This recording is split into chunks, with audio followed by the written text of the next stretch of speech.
Meus irmãos, vamos abrir a palavra de Deus no livro do profeta Isaías, capítulo 40, e faremos a leitura a partir do verso 12. Isaías 40, a partir do verso 12.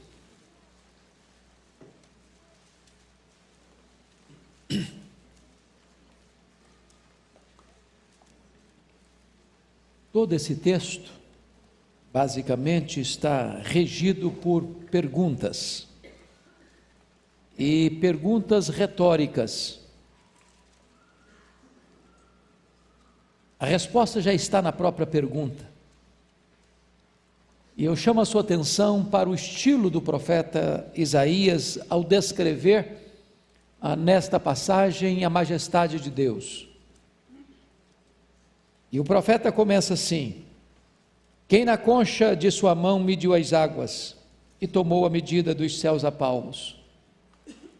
Quem recolheu na terça parte de um éfa o pó da terra e pesou os montes em romanas e os outeiros em balança de precisão? Quem guiou o Espírito do Senhor, ou como seu conselheiro o ensinou?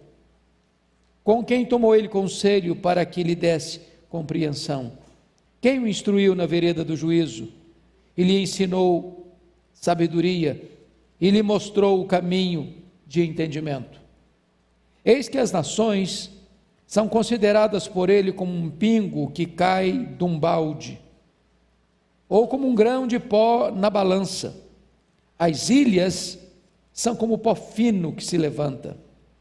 Nem todo o Líbano basta para queimar, nem os seus animais para um holocausto. Todas as nações são perante ele como coisa que não é nada. Ele as considera menos do que nada, como um vácuo. Com quem comparareis a Deus? Ou que coisa semelhante confrontareis com ele? O artífice funde a imagem, e o ourives a cobre de ouro, e cadeias de prata forja para ela. O sacerdote idólatra escolhe madeira que não se corrompe, e busca um artífice perito para assentar uma imagem esculpida que não oscile. Acaso não sabeis? Porventura não ouvis? Não vos tem sido anunciado desde o princípio? Ou não atentastes para os fundamentos da terra? Ele é o que está assentado sobre a redondeza da terra, cujos moradores são como gafanhotos. É ele quem estendeu os céus como cortina e os desenrola como tenda para neles habitar. É ele quem reduz a nada os príncipes e torna em nulidade os juízes da terra. Mal foram plantados e semeados, mal se arraigou na terra o seu tronco, já se secam, quando um sopro passa por eles e uma tempestade os leva como palha. A quem, pois, me comparareis, para que eu lhe seja igual, diz o santo? Levantai ao alto os olhos e vede, quem criou estas coisas? Aquele que faz sair o seu exército de estrelas, todas bem contadas, as quais ele chama pelo nome, por ser ele grande em força e forte em poder, nenhuma só vem a faltar. Porque, pois, dizes, ó Jacó, e falas, ó Israel, o meu caminho está encoberto ao Senhor, e o meu direito passa despercebido ao meu Deus. Não sabes?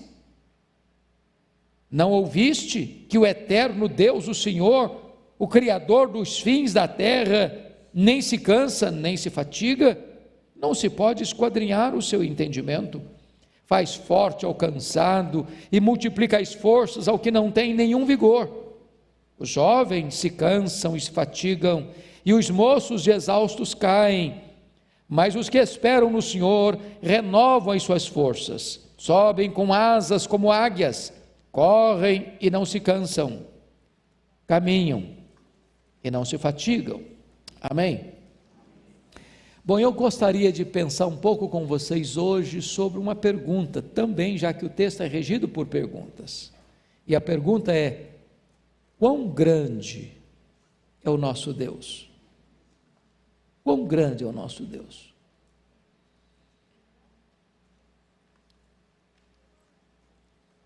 A existência de Deus é um grande desafio para a mente humana. E muitas pessoas, quando param para pensar em Deus, chegam a conclusões muito estranhas e equivocadas. Por exemplo, quando Karl Marx foi falar sobre Deus, ele disse que Deus é uma criação da mente humana. Mas eu fico a pensar, se o homem criador então é pó, e ele é mesmo, qual seria o tamanho do Deus de Karl Marx? Porque a criatura não pode ser maior do que o Criador. Então o Deus de Karl Marx era muito pequenininho. Quando chega o racionalismo na Europa, que começa lá na França, o homem achou que tudo aquilo que a nossa mente, a nossa razão não explica, eu não posso aceitar como verdade.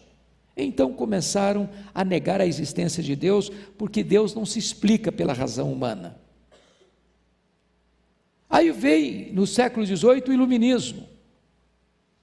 E vocês sabem que a Catedral de Notre Dame, que foi queimada e ardida em chamas e virado cinza, grande parte, naquela época foi dedicada a Deus a razão. Porque o homem secularizado baniu Deus, negou a existência de Deus. E o homem passou a ser a medida de todas as coisas. Mais tarde, no século XIX, na Alemanha, Friedrich Nietzsche disse que Deus morreu. Deus morreu. E o filósofo russo Dostoiévski disse então, bom, se Deus morreu e ele não existe, então tudo é possível. Daí tantas ideias sobre Deus. Os ateístas dizem que Deus não existe. Os agnósticos dizem que ele não pode ser conhecido se é que ele existe. Os politeístas dizem que não, existem muitos deuses. Os panteístas dizem não, tudo é Deus.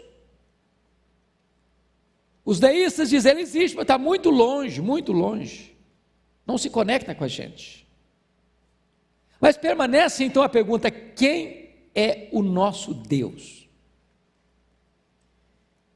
E eu estou seguro de que o profeta Isaías, na passagem lida, retrata para nós de maneira poética e de maneira eloquente, quão majestoso, quão magnífico, quão extraordinário esse Deus é.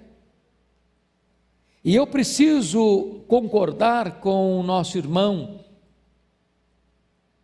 Calvino do século XVI, nas suas Institutas, quando ele vai dizer o seguinte, que Deus só pode ser conhecido porque Ele mesmo se revelou a nós.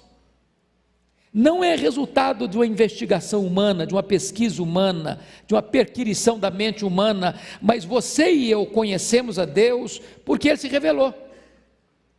E de que maneira Ele se revelou? Na obra da criação. Se revelou na nossa consciência. Todos nós temos um senso do divino, do certo e do errado. Ele se revelou nas Escrituras. Aqui é a sua vontade, aqui é a sua verdade infalível, retratada e revelada a você e a mim. Mas Ele revelou de forma plena, maiúscula, superlativa e absoluta na pessoa do seu Filho, porque Jesus é a exata expressão do ser de Deus, Ele é o resplendor da glória, nele habitou corporalmente toda a plenitude da divindade. Se você perceber, Isaías está falando do servo, ele está falando do Messias, ele está falando do nosso glorioso Redentor, ele está descrevendo a majestade do nosso Salvador. Um dos mais importantes escritores do século passado, A.W. Tozer, disse que a maior necessidade da igreja é conhecer a Deus. Por que isso? Eu penso porque o próprio Jesus deixou isso claro. Quando ele lá na oração sacerdotal, no capítulo 17, versículo 3, do Evangelho de João, ele diz que a própria essência da vida eterna é esta, é conhecer a Deus. É por isso, amados, que o profeta Oséias disse: conheçamos a Deus e prossigamos em conhecer a Deus. E pode ter certeza, como Deus é inesgotável em seu ser, você e eu estaremos conhecendo a Deus, conhecendo a Deus, conhecendo a Deus por toda a eternidade.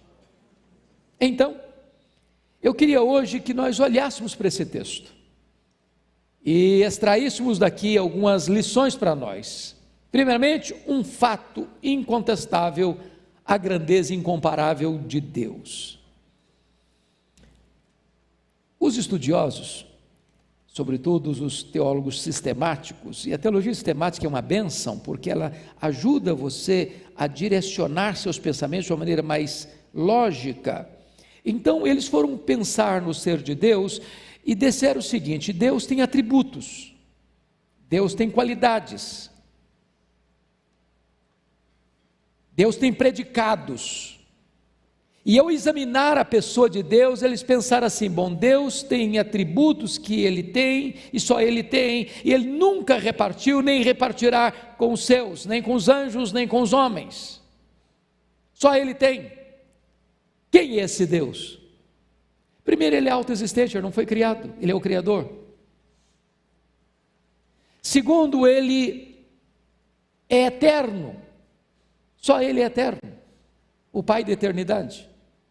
Só Ele é infinito, só Ele é imenso, só Ele é imutável, só Ele é onipotente, só Ele é onipresente, só Ele é onisciente, só Ele é transcendente, só Ele é soberano.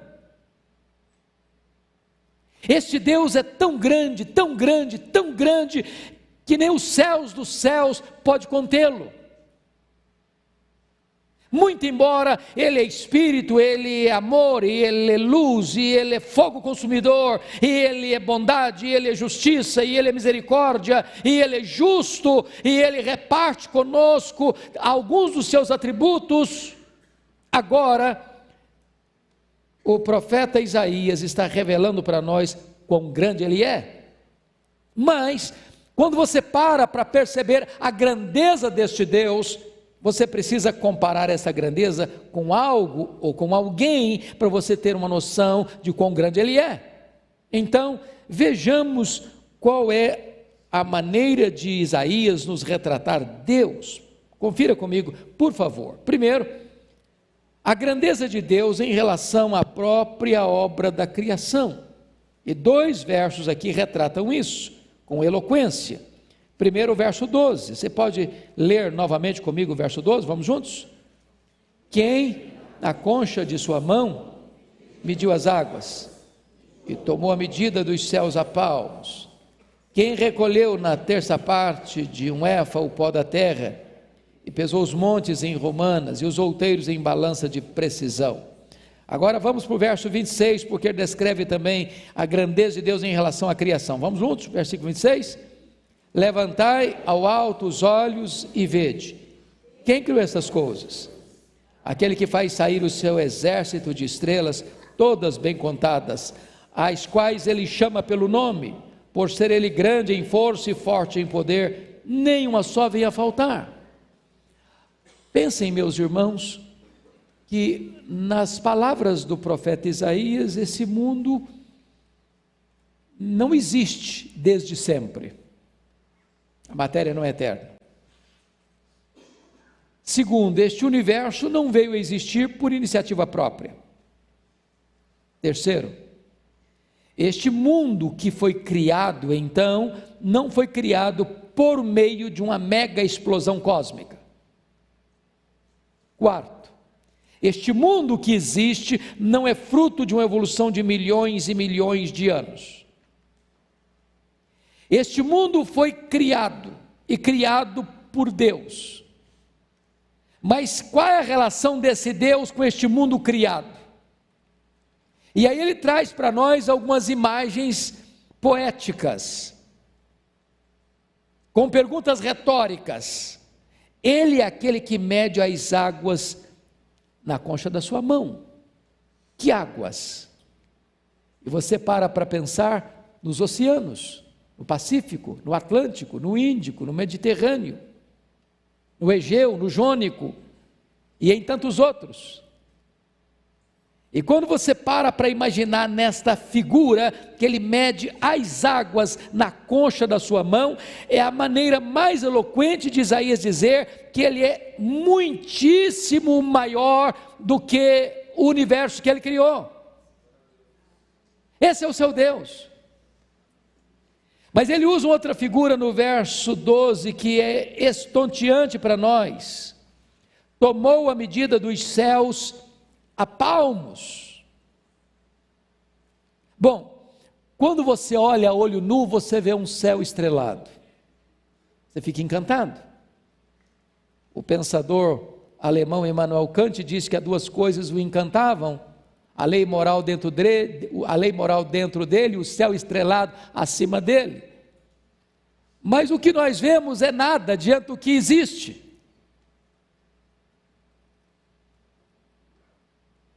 O nosso planeta é apenas um pequeníssimo ponto diante da grandeza insondável deste universo. A ponto dos estudiosos afirmarem que esse universo tem mais de 93 bilhões de anos-luz de diâmetro. Isso para nós é tão estonteante que nós não conseguimos alcançar. A ponto de, se voássemos à velocidade da luz, 300 mil quilômetros por segundo, nessa velocidade, demoraríamos mais de 93 bilhões de anos para ir de uma extremidade à outra. Isaías está dizendo que ele mediu tudo isso a palmos. Mas ele avança ainda para dizer o seguinte: quem recolheu na terça parte de um éfo pó da terra, é como se eu estivesse medindo as montanhas, os outeiros em balança de precisão. Uma linguagem poética, é bem verdade, para retratar que esse Deus é muito maior do que a obra criada.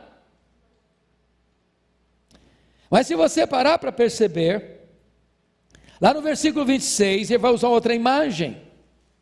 Ele conclama o povo a levantar ao alto os olhos e ver. Quem criou essas coisas? E você está olhando para o céu estrelado. E ele diz assim: aquele que faz sair o seu exército de estrelas, todas bem contadas. Elas não são apenas contadas, elas são bem contadas. E diz mais: as quais ele chama pelo nome. E diz mais: e por ser forte em força e grande em poder, quando as chama, nenhuma delas vem a faltar. Bom, mas aí nós precisaríamos parar e perguntar: mas quantas existem? Quantas estrelas existem? E nenhum astrônomo, por mais peregrina que seja a sua inteligência, por mais robusto que seja o seu saber, é capaz de afirmar categoricamente quantas estrelas existem. Eles entendem e acreditam e afirmam que há mais estrelas no firmamento do que todos os grãos de areia de todas as praias e desertos do nosso planeta. Mas o seu Deus não apenas criou todas elas, Ele conhece cada uma delas pelo nome, Ele batizou cada uma delas pelo nome, e por Ele ser forte em força e grande em poder, quando as chama, nenhuma delas vem a faltar, pois este é o nosso Deus. Ele não pode ser comparado. Por isso a pergunta que está tão claramente aí no verso 18: com quem comparareis a Deus? Ou que coisa semelhante confrontareis com Ele? Quão grande é o seu Deus? Então, eu chamo a sua atenção, porque o profeta Isaías, ele vai um pouco adiante, para nos mostrar a grandeza desse Deus, num mundo, irmãos, que está botando Deus na lateral, que não considera Deus, ou que escarnece de Deus. E eu gostaria de ilustrar isso contando dois fatos. O primeiro aconteceu lá no antigo Império Romano, quando um dos imperadores afrontava um cristão, escarnecendo da sua fé, o rabino Josué.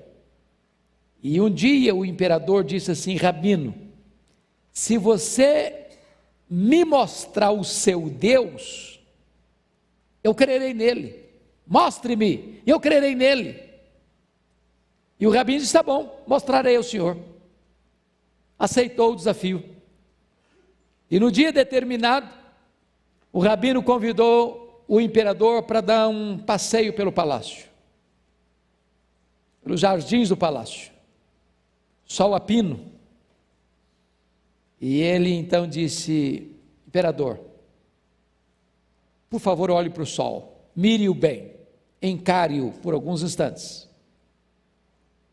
O imperador disse: mas eu não posso fazer isso, minha visão ficará toldada se eu mirar o sol. E o rabino disse: não podes contemplar uma das criaturas do meu Deus e pensas poder vê-lo em toda a sua glória?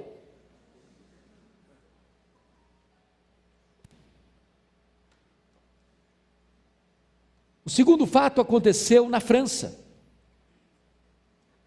depois da Revolução Francesa, que foi uma grande onda de ateísmo que varreu a França, e um dos emissários da Revolução saiu para uma região mais interiorana, e chegou então numa pequena cidade, e disse para um cristão simples, humilde, dizendo assim: eu vim aqui, primeiro, para banir da sua mente essa tola ideia de Deus. Segundo, para queimar a sua Bíblia e o seu templo religioso. E o cristão respondeu: o senhor pode rasgar minha Bíblia e queimar minha Bíblia, o senhor pode queimar o meu templo, onde eu adoro a Deus, mas antes do senhor banir da minha mente a ideia de Deus, vai ter que apagar as estrelas no firmamento, porque enquanto elas brilharem, eu saberei que Deus existe, e Ele é o Criador, e Ele é digno da minha adoração. O nosso Deus é majestoso, e a majestade dele pode ser vista em relação à obra da criação. Mas vejamos em segundo lugar o argumento de Isaías. Olha comigo os versículos 13 e 14. Quem guiou o Espírito do Senhor, ou como seu conselheiro o ensinou? Com quem tomou ele conselho para que lhe desse compreensão? Quem o instruiu na vereda do juízo e lhe ensinou a sabedoria e lhe mostrou o caminho do entendimento? Qual é a grandeza desse Deus em relação ao saber, ao conhecimento? Preste atenção que qualquer ser humano instruído, ele é instruído porque recebeu instrução. Os cientistas receberam instrução, os doutores receberam instrução, não importa qual é a sua área de especialidade, você só é um especialista porque você aprendeu, porque alguém ensinou você, você teve mestres, você teve conselheiros, você teve alguém que lhe transmitiu o saber. Mas a grande pergunta de Isaías é: mas quem instruiu Deus? Em que escola ele estudou? Onde ele fez o seu doutorado?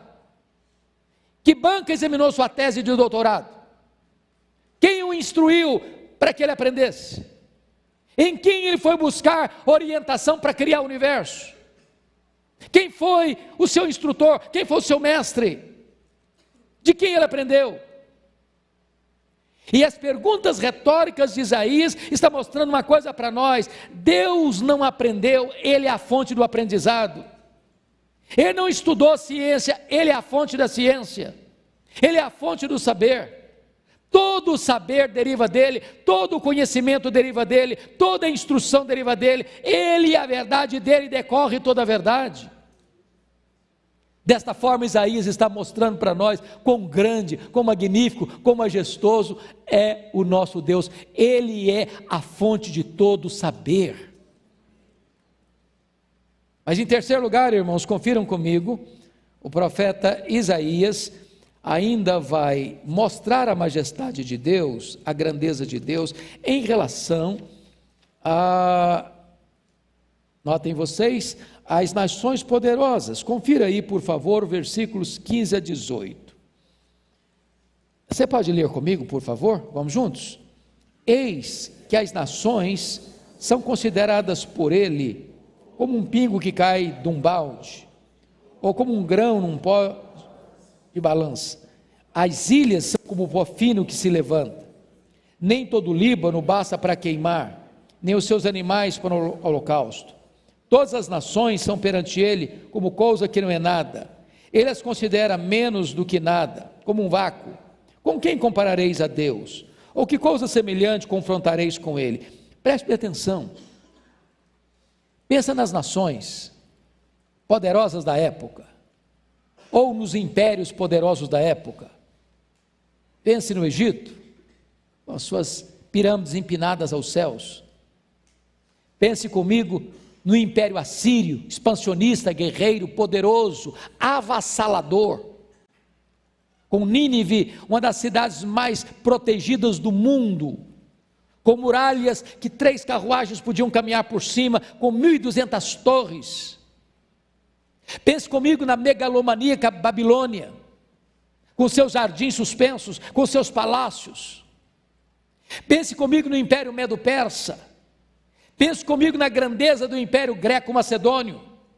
Pense comigo na majestade poderosa do Império Romano, que subjugou diante dos seus pés os reinos do mundo. Agora pense comigo nas grandes potências econômicas, militares e nucleares dos nossos dias.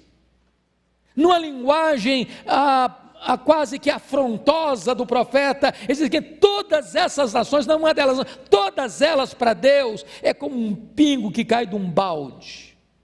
Já teve goteira na sua casa?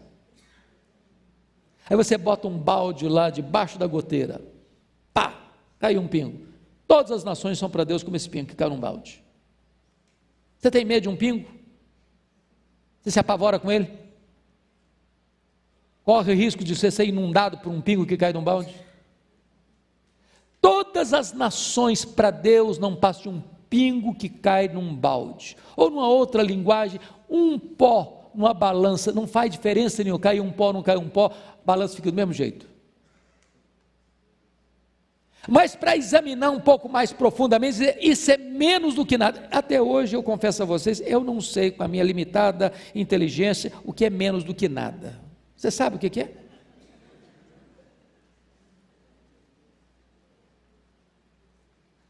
Agora, quando você vê líderes, nações soberbas, arrogantes, zombando, escarnecendo de Deus, diz o Salmo 2 que Deus olha lá de cima e ri deles. E ri deles, tadinho. Deus só está dando a corda, soltando a corda. Entendeu? De Deus não se zomba. De Deus não se escarnece. Oh, irmãos amados, é por isso que o profeta Daniel vai dizer que o povo que conhece a Deus é o quê? Povo forte. É por isso que você e eu precisamos parar de olhar para o nosso umbigo e começar a levantar os olhos e olhar para Deus. Porque você foi criado, você existe com um propósito, é conhecer esse Deus, é glorificar esse Deus e desfrutar da intimidade desse Deus para sempre. Ele é magnífico, ele é majestoso. Mas agora notem comigo, por gentileza, ainda em quarto lugar, a grandeza desse Deus em relação aos ídolos. Olha versículo 19 e 21 comigo, você pode ler? Vamos juntos? O artífice funde a imagem, e o ourives a cobre de ouro, e cadeias de prata forja para ela. O sacerdote idólatra escolhe madeira que não se corrompe, busca um artífice perito para assentar uma imagem esculpida que não oscile. Acaso não sabeis? Porventura não ouvis? Não vos tem sido anunciado desde o princípio? Ou não atentastes para os fundamentos da terra? Preste bem atenção nisso, irmãos. O ser humano, por ter desprezado o conhecimento de Deus, ele, inculcando-se por sábio, tornou-se louco, porque transformou o Deus incorruptível em semelhança de coisas corruptíveis, homens, quadrúpedes, répteis. E você começa a perceber que pessoas tão cultas se transformam em pessoas de uma ignorância total nas questões espirituais. Você chega num país desenvolvido como o Japão e as pessoas queimando incenso para Buda. Eu recentemente estive no Japão e entrei num dos santuários shintoístas, e na entrada do templo tinha uma imensa bacia com incenso, com aquela fumaceira, com aquele mau cheiro horrível, e as pessoas chegavam e queriam mergulhar dentro daquela fumaça, querendo trazer aquela fumaça para dentro delas.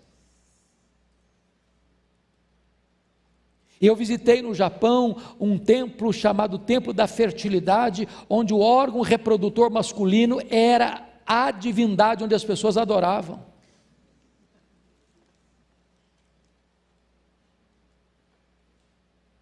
Você olha hoje na linguagem do profeta Isaías, no capítulo 44, uma pessoa sai com um machado na mão, derruba uma árvore, pega uma serra, serra tábuas, serra toras, depois ele pega e esculpe ali uma imagem, e ele cobra aquela imagem de prata ou de ouro, e se prostra diante dela como se fosse o seu Deus. Na linguagem do Salmo 115, essas imagens, elas têm olhos, mas não veem, elas têm boca, mas não falam, elas têm ouvidos, mas não ouvem, elas têm garganta, mas não sai som nenhum, elas têm pés, mas não andam, têm mãos, mas não apalpam, e aqueles que se prostram são semelhantes a eles, esses ídolos vãos. Você pega uma imagem que é pescada no Rio Paraíba do Sul e transforma essa imagem na padroeira, na protetora do Brasil, que não consegue proteger a si mesma de um iconoclasta. É por isso que a idolatria é tão afrontosa para Deus. É porque o homem, criado à imagem e semelhança de Deus, ele pega e faz uma imagem, ele esculpe uma imagem e ele adora essa imagem como se Deus fosse.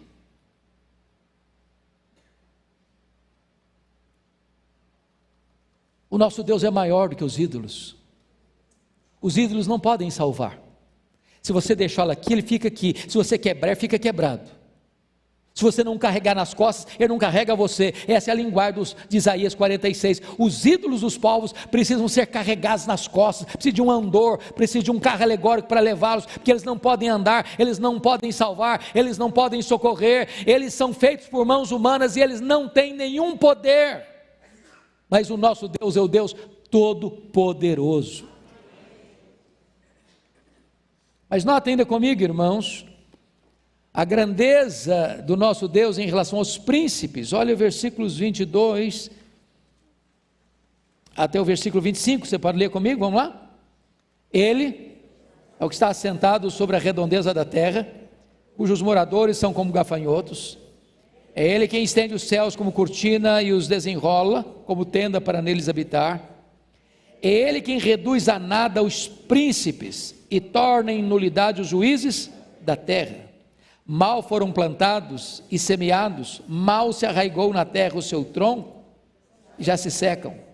Quando um sopro passa por eles e uma tempestade os leva como palha. A quem, pois, me comparareis para que eu lhe seja igual, diz o santo? Pense comigo nos faraós do Egito. Pense comigo nos grandes reis da Síria, Senaqueribe, por exemplo. Pense comigo no grande Nabucodonosor da Babilônia. Pense comigo em Ciro e Dario do Império Medo-Persa. Pense comigo em Alexandre o Magno do Império Greco-Macedônio. Pense comigo nos Césares de Roma. Pense comigo em Napoleão Bonaparte. Pense comigo em Mussolini, Adolf Hitler, Mao Tse Tung. Onde estão eles? Qual é a glória deles? Viraram pó. Mas o seu Deus está no trono. Aqueles que com empáfia e arrogância acham que são os donos do mundo, eles são como um toco que passa um vendaval, eles são arrancados e não sobrevivem. Ninguém pode desafiar o Deus Todo-Poderoso e prevalecer, pois este é o seu Deus, Ele está no trono, Ele tem as rédeas da história em suas mãos, Ele é quem dirige as nações, Ele é quem dá vida, Ele é quem tira a vida, tudo depende dEle, e Ele de ninguém depende. Este é o seu Deus, glorioso Deus, majestoso Deus. Pois bem, meus amados, mas agora prestem bem atenção, que vem a segunda parte dessa mensagem, que eu quero ser muito breve, que são as implicações da grandeza de Deus em nossa vida, o que ele vai tratar a partir do versículo 27, confira comigo por favor. Ele já perguntou no verso 18, com quem comparareis a Deus? E repete a mesma pergunta retórica no verso 25, a quem pois me comparareis, para que eu lhe seja igual? Olha você, a afirmação do verso 28, não sabes, não ouviste que o eterno Deus, o Senhor, o Criador dos fins da terra, nem se cansa, nem se fatiga, não se pode esquadrinhar o seu entendimento? Então eu gostaria aqui de pensar com vocês algumas coisas bem objetivas. Primeiro, olha a pergunta do verso 27, você pode ler o 27 comigo? Por que, pois, dizes, ó Jacó, e falas, ó Israel, o meu caminho está encoberto ao Senhor, e o meu direito passa despercebido ao meu Deus. Irmãos amados, às vezes nós temos problemas espirituais, conflitos na nossa alma, por desconhecer a Deus. Meu povo está sendo destruído, porque lhe falta conhecimento. Agora, depois que você conhece quão grande é o seu Deus, as perguntas que o povo estava fazendo não tem mais sentido. Primeira pergunta, preste atenção. Por que, pois, dizes e falas, o meu caminho está encoberto ao Senhor? Deus não está sabendo? Estou passando um perrengue, estou passando uma luta, estou passando uma prova, estou sofrendo, estou doente, estou desempregado, estou angustiado, minha família está passando problema, e as pessoas estão dizendo, eu acho que está encoberto a Deus, Deus não está sabendo disso não. Porventura, há alguma coisa que pegue Deus de surpresa? Existe algum problema da sua vida que seja do desconhecimento de Deus? Depois dessa descrição da majestade de Deus, é possível pensar que Deus não saiba o que você está passando, o que você está vivendo, lá no recanto da sua casa, da sua família?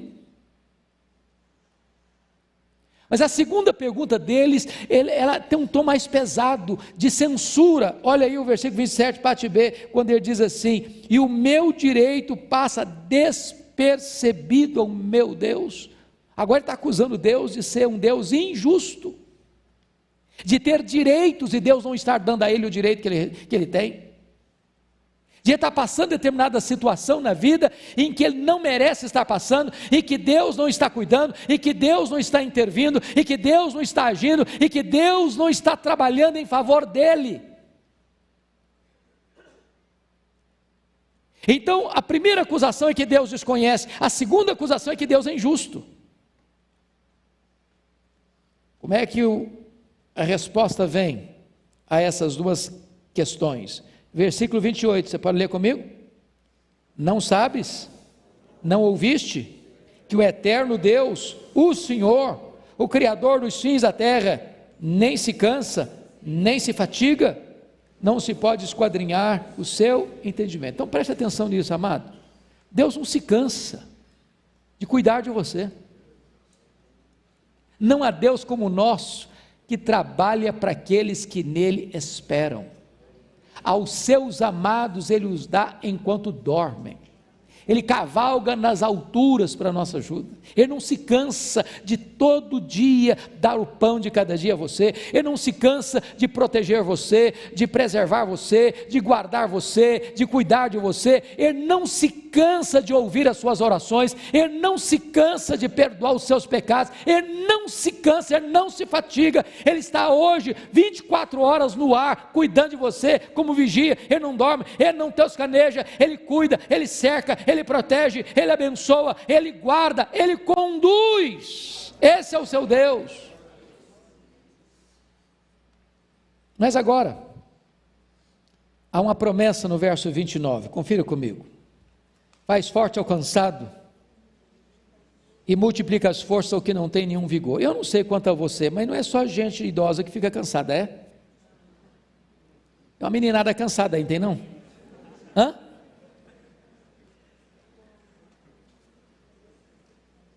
Tem uma meninada aí que está com um tanque já meio vazio, andando na reserva.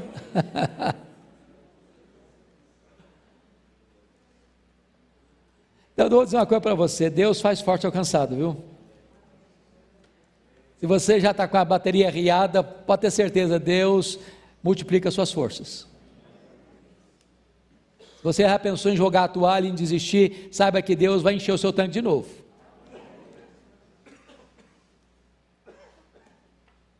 Mas agora, ele faz uma declaração de admissão. No verso 30, os jovens se cansam, se fatigam, e os moços... Por que não falou que os velhos se cansam e se fatigam? Porque seria mais fácil entender, não é não? Mas estou meio cansado, né, Darival? Estou meio cansado. Alguns estão pensando em aposentadoria, pendurar a chuteira. Mas ele não usa a figura do velho que está cansado. Seria até fácil de entender. Mas ele está dizendo que os moços, os jovens se cansam, os moços se fatigam, e eles, exaustos, caem.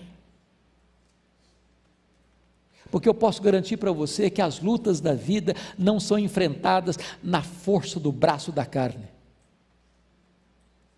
Você precisa de uma força maior do que o vigor físico, você precisa maior do que a força do seu vigor da idade, você precisa uma força maior do que a força da sua inteligência, você precisa de uma força que não emana da terra, que vem do céu, que vem de Deus. E por isso o texto conclui no verso 31 de uma maneira brilhante, maravilhosa, eloquente. Preste atenção no que está escrito aí. Você pode ler o 31 comigo? Vamos lá? Mas os que esperam no Senhor renovam as suas forças, sobem com asas como águias, correm e não se cansam, caminham e não se fatigam. Os que esperam no Senhor renovam as suas forças. E ele compara esse renovar das forças com a águia. A Bíblia diz lá no Salmo 103, versículo 5, que Deus renova a nossa mocidade como a da águia. Muito debate, muito se disse, muito se escreveu sobre essa questão de como Deus renova as forças da águia, mas dizem alguns estudiosos que quando a águia está assim, cansada, as garras enferrujadas, com as penas enferrujadas, com o bico enferrujado, ela dá uma parada, ela faz um retiro rumo à solidão, para o alto dos penhascos, e ali ela trata dela mesma, tirando as penas enferrujadas, amolando o bico para que aquele bico todo enferrujado, aquele ferrugem caia, as garras também, e depois ela começa a ver que as penas vão surgindo bonitas e novas, as unhas fortes, o bico como aço, e ela volta para suas lides completamente remoçada. Eu não sei se você está precisando arrancar algumas penas enferrujadas, você está precisando amolar seu bico, dar uma limpada aí no seu linguajar. Se você está com as garras meio frágeis, precisando de afiar suas armas espirituais, mas eu estou dizendo para você que Deus renova as suas forças. E eu queria concluir dizendo que me impressiona por demais a ordem desse texto no 31, porque diz: os que esperam no Senhor renovam suas forças, sobem, correm e caminham. Preste atenção nos verbos: subir, correr e caminhar. Eles não estão em grau ascendente, eles estão em grau descendente. Arival e eu aprendemos no seminário, e olha, tem muito tempo, que em homilética ou em qualquer curso de oratória, você conclui um discurso com argumentos ascendentes e não descendentes.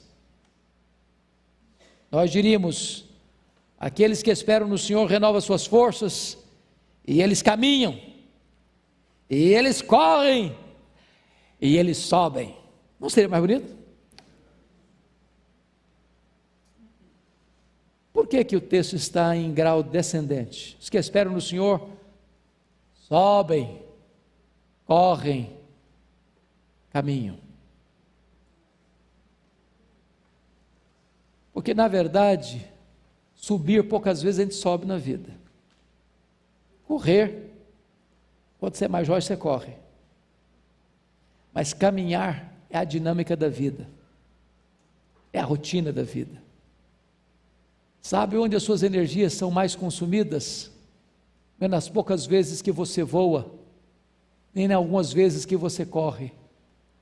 Suas energias são consumidas na rotina do caminhar.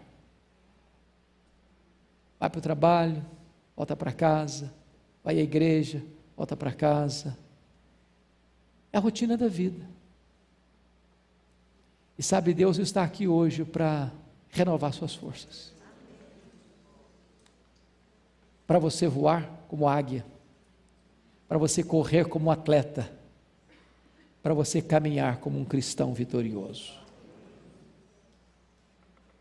Quem é o seu Deus? Quão grande é o seu Deus? Se Ele é tão grande como a Bíblia está dizendo que Ele é, então descansa nele. Então ponha sua ansiedade aos pés dEle. Então volte a viver com serenidade. Se Ele tem as rédeas das nações e do universo nas mãos, você acha que Ele não pode cuidar dos detalhes da sua vida? Se para Ele as nações todas são como um pingo que cai num balde, você acha que os seus problemas deixam Deus sem saber o que fazer?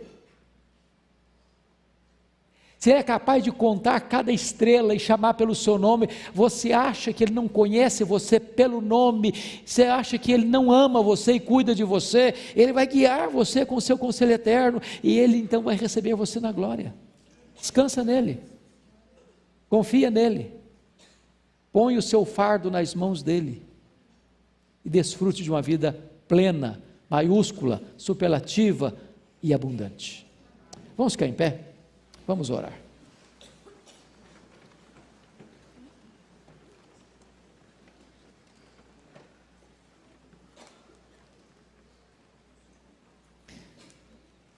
Eu não sei se eu posso pedir à nossa banda uma música, mas se eu puder pedir, eu vou pedir para repetir a segunda música que nós cantamos no primeiro momento.